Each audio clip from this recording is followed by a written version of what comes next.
pagi hari ini. Sebelumnya dari Ibu siapa? Baik Ibu Grace, jadi pada saat ini saya akan melakukan anamnesis singkat ke Ibu dan akan menyampaikan KIE atau edukasi tentang anemia ya Bu, terutama tentang anemia defisiensi besi. Untuk usianya saat ini berapa Bu? 25. Kemudian saya juga akan menanyakan riwayat kelahiran. Apakah Ibu ini lahir dengan cukup bulan? Iya. Kemudian ingat nggak Bu dari saat lahir? Sudah lupa dok. Oke. Kemudian apakah Ibu sekarang menopause atau premenopause? Masih normal sih. Masih normal. Oke. Apakah Ibu sekarang sedang mengandung? Tidak. Kemudian untuk pekerjaan sekarang berapa ya Bu? Sekarang mahasiswa sih.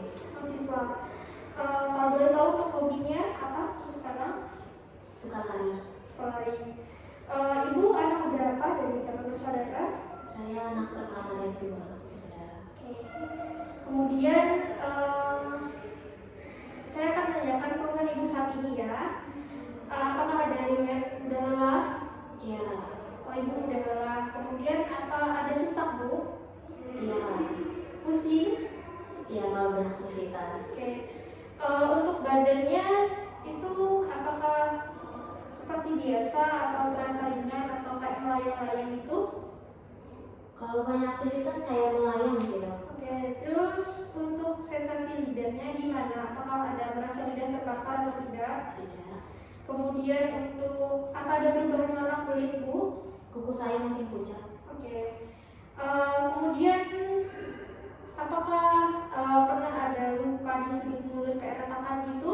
Tidak. Tidak. Terus untuk kukunya gimana Bu? Normal, berat atau rapuh? Pucat aja sih dok. Pucat ya. Kemudian Ibu ada punya kebiasaan makan aneh nggak? Tidak. Kemudian untuk kebiasaan makan yang lama? Tidak. Kemudian keluhan yang Ibu rasakan tadi kayak mudah lelah, sesak napas, sama pusing itu dari kapan ya Bu? Udah dari 2 minggu lalu.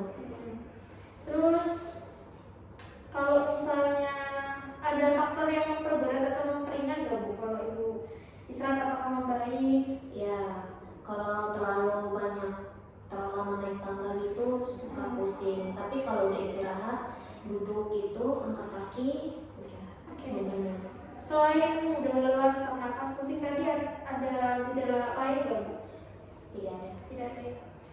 Kemudian saya mau menanyakan tentang riwayat perdarahan ya Bu. Untuk menstruasinya gimana Bu?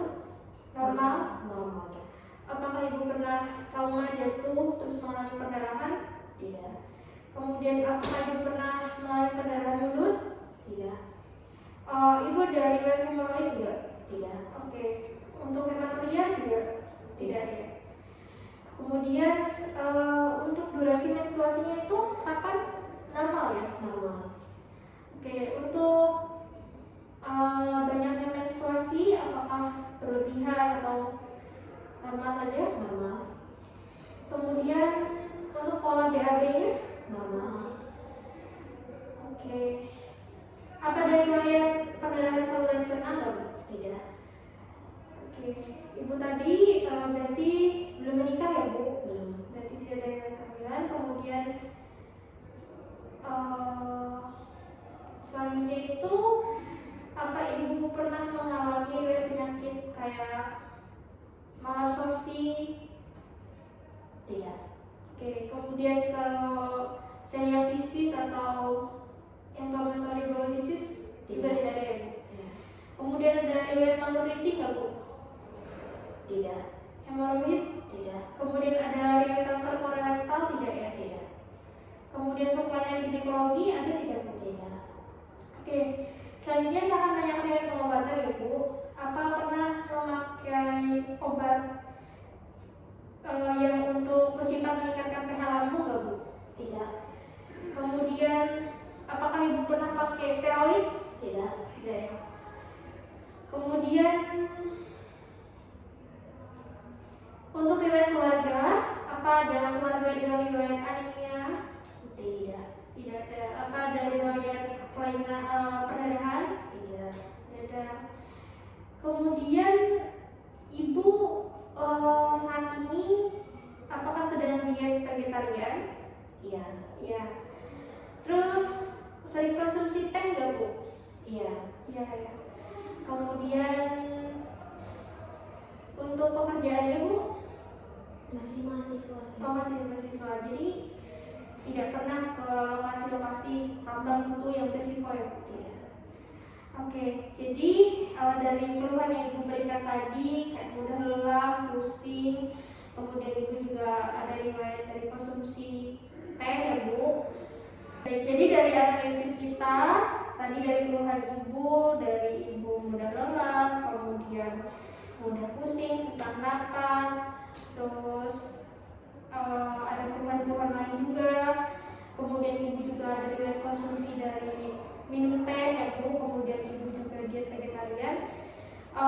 Kemungkinan Ibu ini mengarah ke anemia ya, Bu. Tepatnya anemia defisiensi zat besi. Jadi anemia defisiensi zat besi itu ya yang Ibu alami, yang mengarah ke anemia Ibu itu bisa disebabkan karena kurangnya cadangan zat besi Ibu. Bisa dari pola makan Ibu tadi sama konsumsi kayak minum teh gitu. Kemudian ada kondisi lain juga yang melatar belakangi dari kurangnya zat besi Ibu. Misalnya itu ya tadi pengurangan asupan besi, kemudian ada absorpsi besi dan kekurangan besi misalnya karena ada riwayat pendarahan. Kemudian untuk tata laksananya itu biasanya berfokus untuk mengisi cadangan besi dengan pemberian preparat besi yang baik diberikan secara oral lewat mulut atau parenteral dan mengobati kelainan atau penyakit yang mendasari terjadinya defisiensi besi. Kemudian efek sampingnya itu dari penggunaan obat zat besi itu, efek sampingnya itu bisa rasa terbakar di dada, mual, kram perut, dan diare. Kemudian sedangkan efek samping preparat besi parenteral itu bisa lokal atau sistemik. Kalau lokal itu bisa berupa nyeri di daerah injeksi dan adanya rasa metalik. Kemudian reaksi sistemik itu bisa cepat atau lambat. Reaksi cepat meliputi hipotensi, kemudian sakit kepala, kemudian ibu juga bisa mengalami kelelahan, urtikaria, dan reaksi anafilaktik. Untuk reaksi lambatnya itu meliputi limfadenopati, kemudian ada mialgia, alergia, dan demam. Kemudian untuk terapinya, untuk monitoring adalah retikulosit dan hemoglobin. Jadi ditambahkan hemoglobin ya, Bu, karena ya tadi defisiensi besi. Nah, apabila pengobatan yang kami berikan tidak berhasil, maka perlu dievaluasi apakah diagnosis sudah tepat, kemudian apakah terdapat penyakit penyerta, kepatuhan minum obat, apakah dosisnya tepat, apakah terlambat cadangan besi atau malabsorpsi besi yang masih berlanjut. Kemudian untuk prognosis dari anemia defisiensi zat besi ini tergantung apakah ibu mendapatkan terapi besi dan apakah ada penyakit yang mendasari dari anemia ini. Mungkin ada yang ingin ditanyakan? Sudah jelas, Dok. Oke, terima kasih. Selamat siang, Bu. Perkenalkan, saya Dr. Melina Jina yang terima poliklinik pada pagi hari ini. Sebelumnya dari Ibu siapa? Bu Grace. Ibu Grace. Jadi pada saat ini saya akan melakukan analisis atau menanyakan riwayat ya, dan akan melakukan edukasi atau KIE thalassemia. Untuk usia saat ini berapa, Bu? 20 tahun. Oke, saya sekarang akan menanyakan gejala yang Ibu alami atau yang dirasakan saat ini ya. Apa Ibu ada gejala anemia seperti mudah lelah? Iya. Sesak ada nggak? Iya. Untuk lemas? Iya. Pernah berdebar-debar nggak, Bu? Belum pernah. Oke, apa ada perubahan warna kulit kayak jadi pucat atau kuning? Iya. Oke, pucat ya, Bu, biasanya. Iya. Kemudian ada pernah mengalami perut yang besar nggak Bu? Belum. Kemudian apa ada nyeri perut? Tidak. Kemudian untuk gejala kayak mudah lelah, sesak napas, lemas sama berdebar-debar, sama ada perubahan warna kulit tadi, itu dimulai kapan? Yang Ibu rasakan? Udah dari 1 bulan lalu. Oke. Apa riwayat mudah lelah sama sesaknya itu mengganggu aktivitas nggak Bu? Iya. Oke. Kemudian pernah mengalami riwayat patah tulang nggak Bu? Tidak pernah. Diabetes? Tidak. Jantung empedu? Tidak. Kemudian apa ada pertumbuhan tulang yang abnormal? Tidak. Apa pernah mengalami gangguan pendengaran? Tidak. Gangguan penglihatan? Iya. Oke. Kemudian ada riwayat penyakit sebelumnya kayak malabsorpsi dari saluran pencernaan nggak? Tidak. Kemudian apa ada riwayat celiakisis? Tidak. Riwayat malnutrisi? Tidak. Hemoroid? Tidak. Kanker? Tidak. Kemudian apa ada riwayat kelainan ginekologi? Tidak. Apa pernah menjalani pengobatan atau transfusi darah nggak Bu? Pernah. Pernah. Pertama kalinya kapan Bu? Waktu masih kecil dulu. Oke. Kemudian terakhir dilakukan transfusinya kapan? 5 tahun lalu. Dari transfusi itu apa ada komplikasi nggak Bu? Tidak ada. Infeksi, kemudian apa ada kelebihan besi? Tidak. Kemudian ada alergi obat nggak Bu? Tidak. Kemudian apa ada riwayat yang mengalami anemia? Ibu saya. Ibunya ya.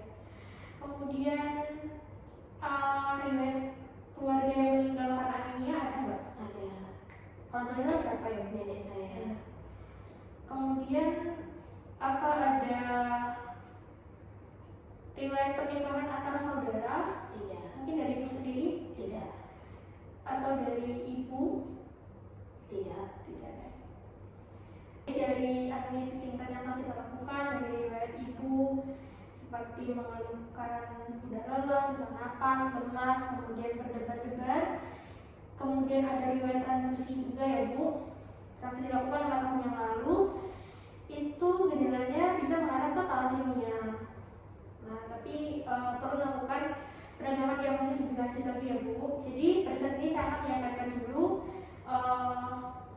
penyebab dari talasemia tadi. Nah, jadi talasemia itu dia itu penyakit genetik yang diturunkan. Sehingga apabila ada anggota keluarga yang memang terdiagnosis dari talasemia, itu bisa dilakukan pemeriksaan screening terhadap anggota keluarga lainnya. Kemudian untuk keterlaksananya sendiri itu bisa dilakukan pemberian transfusi darah. Kemudian bisa diberikan transplantasi dari sumsum tulang belakang. Kemudian pemberian selective agent dan mencegah terjadinya hemosiderosis atau overload dari besi. Kemudian selain itu juga perlu ditambahkan kayak suplemen asam folat, kemudian pengurangan absorpsi besi dan pengurangan minum teh dan mengurangi dari vitamin C. Kemudian efek sampingnya tadi kan salah satu terlaksananya kan melakukan transfusi darah. Nah, transfusi darah itu mempunyai efek samping kayak bisa menularkan hepatitis B, hepatitis C, dan HIV. Kemudian risiko hemosiderosis sehingga perlu monitoring status besi secara rutin. Dan dilakukan juga pemeriksaan lainnya untuk menjaga adanya penimbunan besi pada organ-organ seperti jantung dan hati dan ibu. Kemudian untuk keberhasilan terapinya itu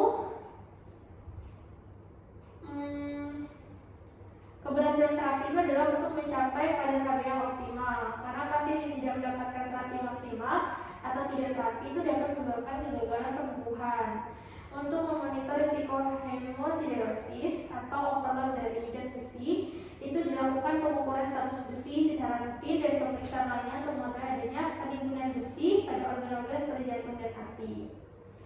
Untuk prognosis dari talasemia itu sendiri, prognosisnya baik dengan terapi yang tepat pada pasien talasemia mayor dengan transfusi rutin. diberikan sleeping agent untuk mengurangi risiko mobilitas dan mortalitas akibat emosi dan stres. Apa ada yang ingin ditanyakan? Tidak.